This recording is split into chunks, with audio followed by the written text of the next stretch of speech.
Samuel, Samuel, Reis, Reis e Crônicas, Crônicas, Esdras, Neemias, Ester, Jó, Salmos, Provérbios, Eclesiastes, Cantares, Isaías, Jeremias e Lamentações. Olá, olá, espero que você esteja bem, esteja se cuidando, né? Hoje eu tô com a minha voz um pouco rouca, minha garganta tá inflamada, né? Essa mudança de temperatura aqui em Belo Horizonte, nós estamos vivendo dias chuvosos, graças a Deus, né? Mas o corpo da gente sente um pouco. E nós vamos ler então o Daniel 4, 34 e 35. Esses dois versículos é o fio condutor do livro de Daniel. Ele fala da soberania de Deus. Então vamos lá. Mas, ao fim daqueles dias, eu, Nabucodonosor, levantei os meus olhos ao céu e tornei-me a vir o entendimento, e eu bendisse o Altíssimo, e louvei e glorifiquei ao que vive para sempre, cujo domínio é um domínio sempiterno, e cujo reino é de geração em geração. E todos os moradores da terra são reputados em nada, e segundo a vontade ele opera, e segundo a sua vontade ele opera com o exército do céu e os moradores da terra. Não há quem possa estorvar sua mão e lhe diga: que fazes? Deus é soberano. E é isso que a gente vai ver durante esses capítulos de Daniel. São 12 capítulos. Então vamos lá. Daniel é o Apocalipse do Antigo Testamento. E aí nós vamos ver que 3 verbos estão muito claros, né? Quando a gente fala dessa forma: consolar, confortar e encorajar. Então, nesses 12 capítulos, dessa história riquíssima de Daniel, do capítulo 1 ao capítulo 6, nós temos um texto em aramaico, né? Que são as visões de Daniel, aqueles textos belíssimos, né? Aqueles capítulos belíssimos. Do 7 ao 12, o texto já é em hebraico e é um texto escatológico. Então mistura presente com futuro. Daniel nasceu nos tempos do rei Josias e durou lá até o rei Ciro. Ele passou por alguns reis, né? Ele viveu cerca de 86 anos, no período do exílio, né? E ele foi levado, é interessante, na primeira leva. E essa primeira leva, essas primeiras pessoas que foram, eles tinham umas características muito especiais. Era a classe intelectual, né? A classe pensante do povo de Deus, né? Porque essa era uma estratégia do império de Nabucodonosor, levar a classe pensante. E Daniel significa Deus é meu juiz. E aí nós vamos ver, então, uma visão panorâmica pelos capítulos, né? Nessa primeira aula. E aí nós vamos ver o seguinte: no capítulo 1, nós vamos ver a educação de Daniel, né? Daniel é levado para a Babilônia, né? E a gente vai ver o seguinte: nessa passagem para a Babilônia, qual que era a estratégia daqueles povos, né? No caso aqui, desse povo que estava levando o povo de Deus. Eles queriam fazer uma lavagem cerebral daqueles jovens, daquela classe pensante, né? Então eles levavam a classe pensante com o intuito, com o objetivo de fazer o quê? Fazer a cabeça daqueles jovens. E aqueles jovens, nós temos que lembrar que nós temos Daniel, Ananias, Misael e Azarias. É a primeira coisa que acontece lá. Os nomes são trocados. Olha para você ver como é que começa o processo. Tanto que, né, o nome de Daniel passa a ser Belsassar. Os outros nomes também são trocados. Percebe a estratégia daquele povo? Então é isso que a gente vê lá no capítulo 1. Eles sendo levados, né, para um novo templo, para uma terra diferente. E ali eles tinham que acostumar, né, eles tinham que se adaptar àqueles costumes. Ou não, que é o que a gente vê com esses 4 jovens. Nos capítulos 2, 3 e 4, nós temos a história de Nabucodonosor, né? Nabucodonosor, o próprio nome já diz, né? Mania de grandeza, né? E aí, a gente vai ver o seguinte, né? Que no capítulo 2 fica muito claro uma coisa. A história é determinada por Deus, somente Deus. Independente do que aconteça, independente do que passe, Deus é o autor da história. Independente da situação, independente das pessoas. No capítulo 3, a gente observa que aquele rei manda fazer uma estátua. Olha para você ver, né? A cabeça daquele homem. No capítulo 4, a gente já começa a ver uma coisa interessante. A loucura de Nabucodonosor, né? Ele passa por todo esse processo e termina louco. No capítulo 5, nós vamos ver a morte de Nabucodonosor. O filho dele, né, começa a reinar. E a gente vai ver que aqueles objetos que foram trazidos lá, né, junto com aquele povo, com os exilados, eles passam por um processo de profanação. Eles passam a ser usados indevidamente, incorretamente. Olha o que começa a acontecer, né? E aqui a gente lembra daquela cena interessante, daquela história interessante, da escritura na parede. Lembram daquilo? Né? Eu sempre achei aquela coisa super interessante, né? De repente você está num lugar e na parede começa, né? Uma mão começa a escrever. Eu achava aquela cena super interessante. No capítulo 6, nós vamos ver aquele capítulo também super interessante, que tantas e tantas lições nós podemos tirar para os nossos dias, para o nosso cotidiano. Daniel na cova dos leões, né?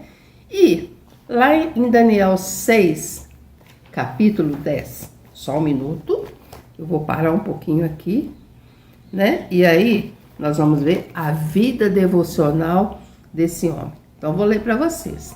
Daniel 6, 10. Como é que era a vida devocional desse homem? Vamos lá. Daniel, pois, quando soube que o edito estava assinado, entrou em sua casa. Ora, havia no seu quarto janelas abertas do lado de Jerusalém. E 3 vezes no dia se punha de joelhos e orava. E dava graças diante do seu Deus, como também antes costumava fazer. Aqui a gente tem a vida devocional desse homem. E por que esse homem conseguiu resistir a esses reis todos, né? Ele tinha um contato, uma conexão muito grande com Deus. Independente de estar aqui naquele lugar, né? Num novo lugar. E aí nós vamos ver, no capítulo 7, né? Nós vamos ter também o sonho sobre os 4 animais, né? Esses 4 animais, eles significam os 4 impérios, né? Por quais aquele povo iria passar. E também, nesse capítulo 7, fala da vinda do Filho de Deus. Lembra que lá no início, nós falamos que Daniel é o Apocalipse do Antigo Testamento? A gente vê isso aqui no capítulo 7. No capítulo 8, continua ainda com a visão de animais, a visão do carneiro e do bode. No capítulo 9, meus queridos, a gente vai ver o seguinte, a oração de Daniel. Daniel, ele orava pelo povo e orava pela igreja. Vamos lá então em Daniel 9, deixa eu pegar minha Bíblia aqui, Daniel 9, 17. Então vamos lá o que diz aqui. Ora, pois, ó Deus nosso, ouve a oração do teu servo e as suas súplicas, e sobre o teu santuário assolado, faze resplandecer o teu rosto, por amor do Senhor. E aí a gente vai ver, né, esse homem que era um homem de oração. A gente pode, fica muito claro na vida de Daniel, passando pelas mais diversas situações, ocupando aquele cargo. Ele era um homem de oração. No capítulo 10, a gente observa a visão, mais uma visão de Daniel. Mais uma, tem que ficar bem claro isso. No capítulo 11, a gente vai ver a briga do norte com o sul, as potências mundiais, né? E no capítulo 12, o término é o tempo do fim, né? E a gente vai ver que, eu gostaria de ler com vocês, Daniel 12, 3. Olha só.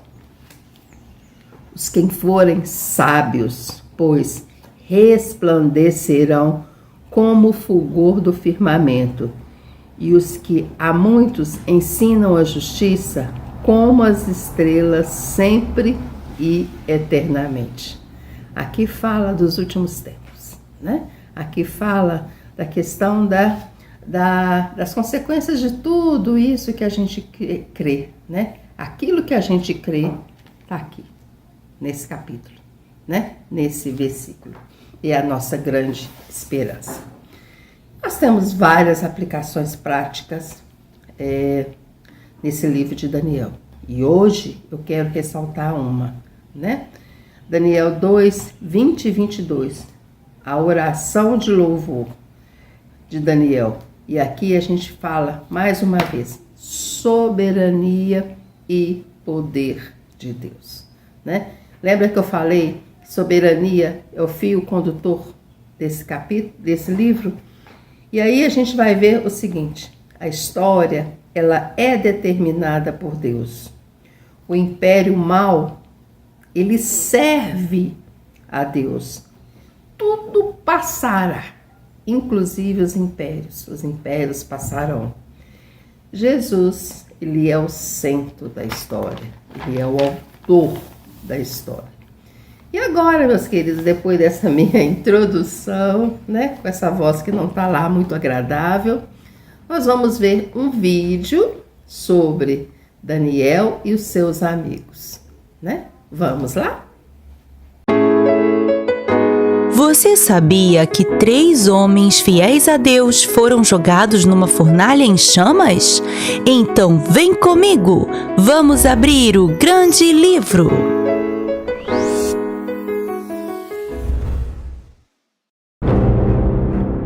Nos tempos do profeta Daniel, no Antigo Testamento, havia um rei na Babilônia chamado Nabucodonosor.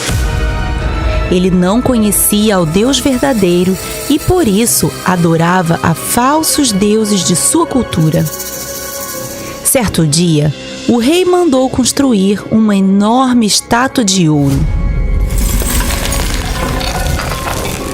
Depois de erguê-la na planície, convocou todas as autoridades da Babilônia para assistirem à dedicação daquela estátua. Quando as autoridades da Babilônia chegaram, viram a estátua que Nabucodonosor tinha mandado fazer e ficaram de pé diante dela. Nesse momento, um arauto do rei proclamou em alta voz: "Essa é a ordem dada a todas as pessoas de todas as nações, povos e línguas. Quando ouvirem o som da trombeta e da música, prostrem-se em terra e adorem a imagem de ouro que o rei Nabucodonosor ergueu. Quem não se prostrar e não adorar será imediatamente atirado numa fornalha em chamas." Em seguida, a trombeta e a música tocaram. Imediatamente, todos que estavam ali se prostraram e adoraram a imagem de ouro que o rei mandou fazer. Nesse momento, alguns astrólogos se aproximaram do rei e denunciaram os judeus que viviam ali, dizendo: "Ó rei, vive para sempre! O Senhor emitiu um decreto para que todos em Babilônia se prostrassem e adorassem a estátua que o Senhor ergueu assim que ouvissem o som da trombeta e da música, e que todo aquele que não obedecesse seria atirado numa fornalha em chamas. Mas tem uns judeus que moram por aqui, Sadraque, Mesaque e Abednego, que não te obedecem, ó rei. Eles não prestam culto aos teus deuses e não adoram a imagem de ouro que o Senhor ergueu. O rei não gostou. Como se alguém pudesse desobedecer ao rei da Babilônia? Isso é inadmissível. Então o rei mandou chamar os 3. E assim que eles chegaram à presença do rei, ele perguntou: é verdade que vocês não prestam culto aos meus deuses e nem adoram a imagem de ouro que eu mandei erguer? Se for, tudo bem. Estou disposto a perdoá-los, se vocês se arrependerem e adorarem agora mesmo a ela. Se não fizerem isso, terei que atirar vocês imediatamente na fornalha em chamas. E se isso acontecer, que Deus poderá livrar vocês das minhas mãos? Então, Sadraque, Mesaque e Abednego responderam ao rei assim: Ó Nabucodonosor, não precisamos nos defender diante de ti. Se nós formos atirados na fornalha em chamas, o nosso Deus pode nos livrar, e Ele nos livrará das tuas mãos. Mas se Ele não nos livrar, mesmo assim, não prestaremos culto aos seus deuses, e nem nos prostraremos diante da sua imagem de ouro. Nabucodonosor ficou tão furioso que o seu semblante até mudou, e, dominado pela raiva, mandou que aquecessem a fornalha 7 vezes mais do que o de costume, e mandou que alguns dos soldados mais fortes do seu exército amarrassem Sadraque, Mesaque e Abednego e atirassem eles na fornalha em chamas. A ordem do rei foi tão urgente e a fornalha estava tão quente que as chamas mataram os soldados que levaram Sadraque, Mesaque e Abednego para serem atirados. E eles caíram dentro da fornalha em chamas.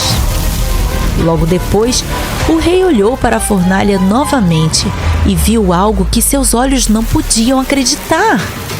Então perguntou aos seus conselheiros: não foram 3 homens amarrados que nós atiramos no fogo?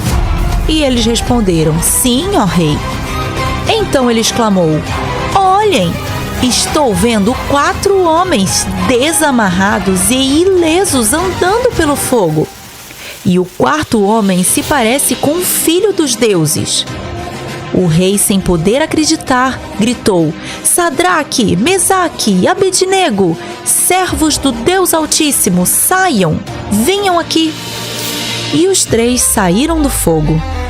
Todas as autoridades da Babilônia e os conselheiros do rei se juntaram em torno deles e puderam comprovar que o fogo não tinha ferido o corpo deles. Nem um só fio de cabelo tinha sido chamuscado. Suas roupas não estavam queimadas e não tinha nem cheiro de fogo neles. Então Nabucodonosor disse a eles: louvado seja o Deus de Sadraque, Mesaque e Abednego, que enviou o seu anjo e livrou os seus servos. Eles confiaram nele, desafiaram a ordem do rei, preferindo abrir mão de suas vidas do que prestar culto e adorar a outro Deus que não fosse o seu próprio Deus. Por isso, eu decreto que qualquer homem que falar mal do Deus de Sadraque, Mesaque e Abednego será castigado, porque nenhum Deus é capaz de livrar alguém dessa maneira. Depois disso, o rei promoveu Sadraque, Mesaque e Abednego às melhores posições na província da Babilônia. Uau! Deus é mesmo todo-poderoso! e ele age para um só objetivo: se revelar aos povos que ainda não o conhecem. Através da fidelidade de seus servos Sadraque, Mesaque e Abednego, que decidiram não desobedecer ao mandamento de Deus, mesmo diante de um decreto de um poderoso rei, Deus pôde se revelar a todas aquelas autoridades da Babilônia, inclusive a seu rei, Nabucodonosor. Todos eles reconheceram que Deus é o único que poderia fazer aquele surpreendente milagre. Esse é o nosso Deus! Aleluia! Você conhece as histórias mais surpreendentes da Bíblia? Elas estão no canal O Grande Livro no YouTube. E agora com uma super novidade: você mesmo pode colorir os desenhos do Grande Livro. Isso mesmo! Eu os apresento o Grande Livro de Colorir. Ele é mais que um simples livro de colorir. Ele pode se tornar seu livro de devocionais, porque ele vem com um guia para pais e professores com muito conteúdo para você aprender sobre a Palavra de Deus. Ficou curioso? Então acesse o link aqui embaixo na descrição e vem comigo! Vamos colorir o Grande Livro! Curtiu? Então capricha no like e se inscreve no canal. Nosso Instagram tá cheio de novidades. Segue a gente lá. Até a próxima. Tchau! Bem, EBD tem momento de cântico. Não sou eu que vou cantar, não. Né? Nós vamos cantar, mas a gente vai ter uma pessoa aqui cantando, né? E como eu falei que o tema central de Daniel é a soberania de Deus, nós vamos cantar esse hino que eu gosto muito. Nosso Deus é soberano.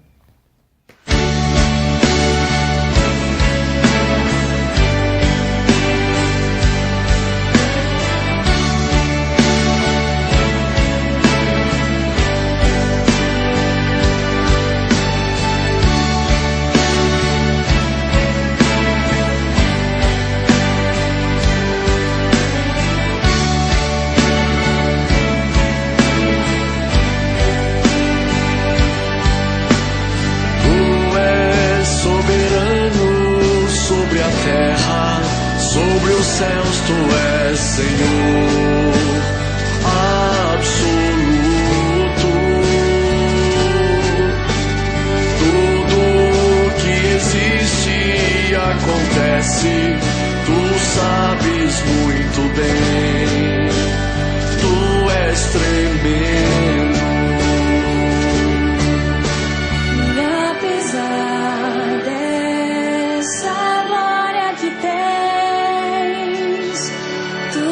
For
nosso tempo da EBD, nesse tempo de gratidão, nesse tempo de súplica, nós vamos orar vamos agradecer as bênçãos recebidas, inclusive a chuva que está caindo aqui em Belo Horizonte, né? É claro que com chuva vem também as consequências, né? Mas nós precisamos muito da chuva, nós ficamos muito tempo, né? E nós sentimos muito isso. Então vamos agradecer a Deus pelas chuvas e pelas bênçãos recebidas. Vamos orar pelos nossos missionários. Nós vamos interceder pelos missionários, esses que estão levando a semente. E nós vamos orar por Paracatu, essa cidade que a Igreja Batista das Alterosas abraça em oração. E nós temos um casal missionário lá, Daniel e a Magda e a sua família. Vamos orar por esses missionários. Vamos orar pelos pastores da Igreja Batista das Alterosas. Nós temos pastores atuando, né, com essa grande responsabilidade.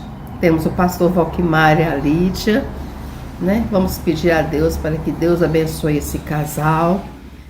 Pastor Sincero e Simone, pastor Manuel e Tila, pastor Rubens e a sua esposa. Vamos clamar pelos nossos pastores. Nós temos que estar sempre orando pelos nossos pastores e suas famílias. Vamos orar pelos nossos ministérios. Nós temos diversos ministérios na Igreja Batista das Alterosas. Pessoas que já estão trabalhando, atuando, dedicando o seu tempo para que Deus capacite a cada um de nós e que levante novas pessoas, né? Que novas pessoas se disponibilizem. Nós temos muito o que fazer. Vamos orar pela nossa liderança. Nós temos que estar sempre orando pelos nossos líderes e pelos diáconos. Essas pessoas, esses homens que estão aí próximos ao nosso pastor. Vamos orar pelos nossos dízimos e pelas nossas ofertas. As pessoas que estão dizimando, as pessoas que estão ofertando, para que Deus abençoe. E aquelas pessoas que ainda não estão fazendo, que Deus abençoe e que no tempo oportuno eles também possam fazer. Vamos orar pela nossa construção, que está a pleno vapor. Que Deus abençoe os funcionários, seus familiares e os recursos. Que haja sempre recursos para a gente continuar essa grande obra, para a glória de nosso Pai. Vamos orar pelos nossos idosos e enfermos. Esse grupo da nossa igreja que a gente tem um carinho muito especial. E nós temos um ministério atuando justamente nessa área.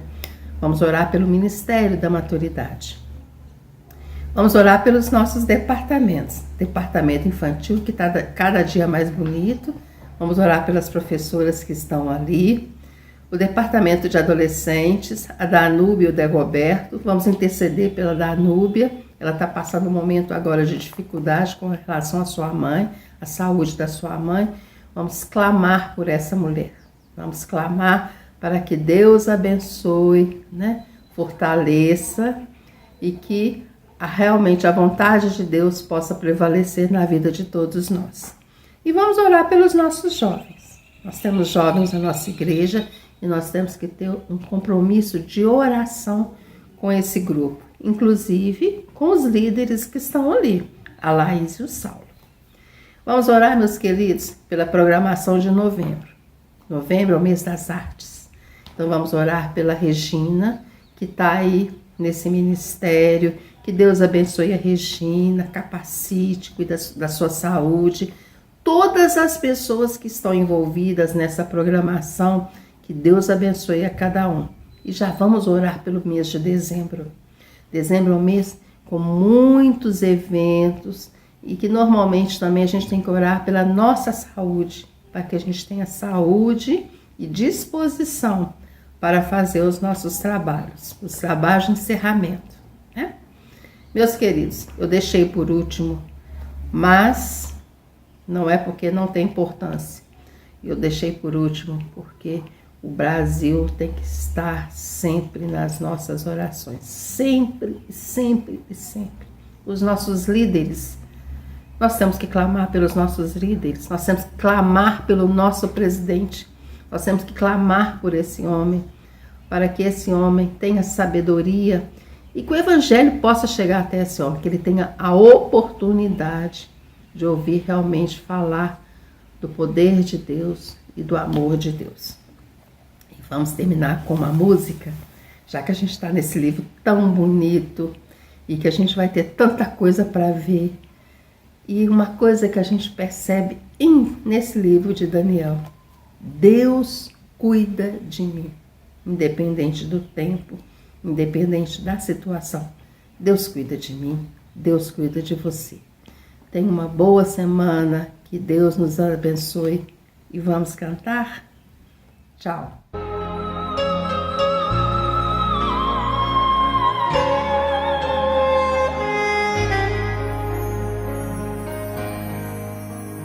Eu preciso aprender um pouco aqui, preciso aprender um pouco ali. Eu preciso aprender mais de Deus, porque Ele é quem cuida de mim. Se uma porta se fecha aqui, outras portas se abrem ali. Eu preciso aprender mais de Deus, porque Ele é quem cuida de mim. Deus cuida de mim. Deus cuida de mim, na sombra das suas asas. Deus cuida de mim. Eu amo a sua casa e não ando sozinho, não estou sozinho, pois é. Deus cuida de mim, Deus cuida de mim, na sombra das suas asas. Deus cuida de mim. Eu amo a sua casa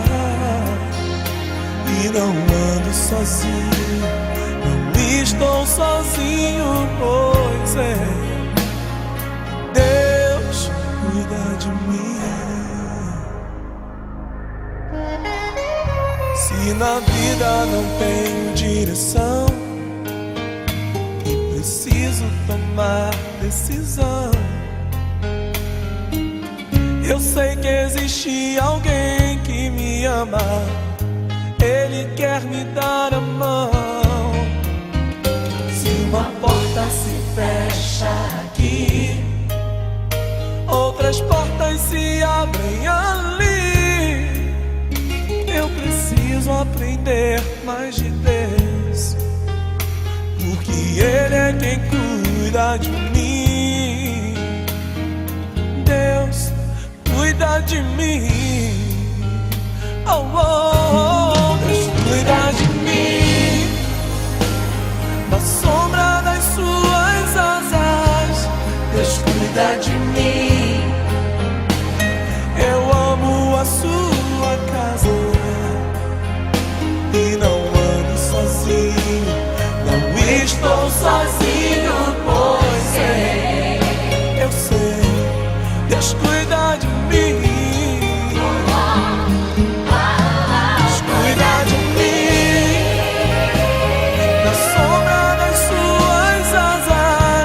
Deus cuida de mim. Eu amo a sua casa e não ando sozinho, não estou sozinho, pois é. Deus cuida de mim.